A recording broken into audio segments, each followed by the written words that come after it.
महाराष्ट्र विधानसभा चुनाव का महासंग्राम शुरू हो चुका है और कभी भी चुनाव कार्यक्रम की घोषणा हो सकती है।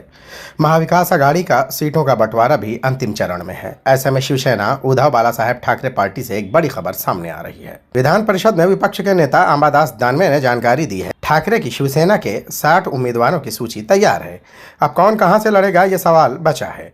उन्होंने ये भी कहा है कि ऐसी संभावना है कि पहली सूची की घोषणा नवरात्रि के दौरान की जाएगी। अंबादास दानवे ने यह भी कहा है कि ठाकरे गुट की सूची में नामित उम्मीदवारों को विधानसभा चुनाव की तैयारी करने का निर्देश भी दे दिया गया है।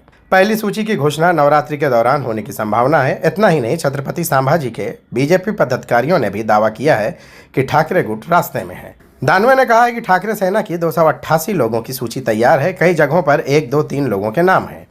हमारी पार्टी की सूची तैयार है। सभी सर्वे, सारी जानकारी संपर्क प्रमुख, विधानसभा प्रमुख, जिला प्रमुख के साथ उद्धव ठाकरे ने व्यक्तिगत बैठकें की है। अंबादास दानवे ने कहा है कि एस्टिमेट ले लिया गया है।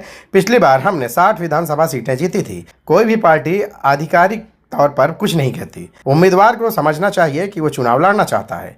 दानवे ने यह भी कहा है कि शिवसेना में कई लोग समझ गए हैं और काम करना शुरू कर दिया है। उन्होंने बताया कि जैसा कि बीजेपी नेता अमित शाह ने कहा, ये नहीं पता कि वो छत्रपति संभाजी की 30 सीटों पर लड़ेंगे या नहीं, लेकिन उन्होंने फ्रंट कार्यकर्ताओं को जोड़ने और बूथ मजबूत करने के निर्देश दिए थे।